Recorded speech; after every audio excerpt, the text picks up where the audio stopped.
Umabot na sila ng mahigit sa 1,250,000 piso. Ano pong pangalan niya? Kina. Maaga kaming dumating sa Domus para sa Supero Community Pacwalk. Pagdating nga ay agad na pinainom ng tubig ni Princess Silakan. Sinalakan at Lapu-Lapu ay behave tuwing nakakita sila ng mga bagong aso.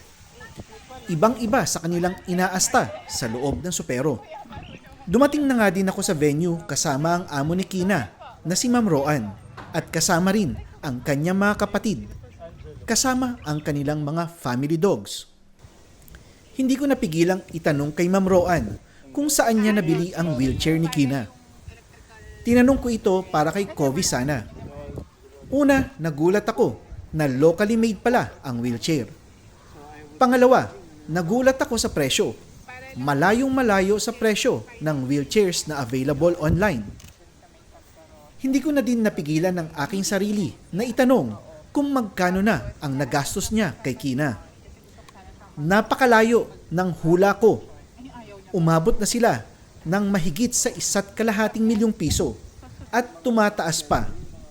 Lahat ng ito ay upang mabigyan ng mas magandang buhay at mas mahabang buhay si Kina. Kinausap ko si Ma'am Roan kung pwede ba silang ma-feature sa Supero upang magbigay ng inspirasyon sa ibang dog lovers. At pumayag naman siya. Bago nga kami umalis upang mag-pacwalk ay nag-picture taking muna kami. Shoutout kay Boss Alvin na magaling din palang photographer.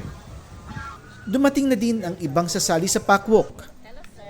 Isang grand photo ang kinuha at pagkatapos nun ay tumuloy na kami sa pacwalk. Abangan ang susunod na storya.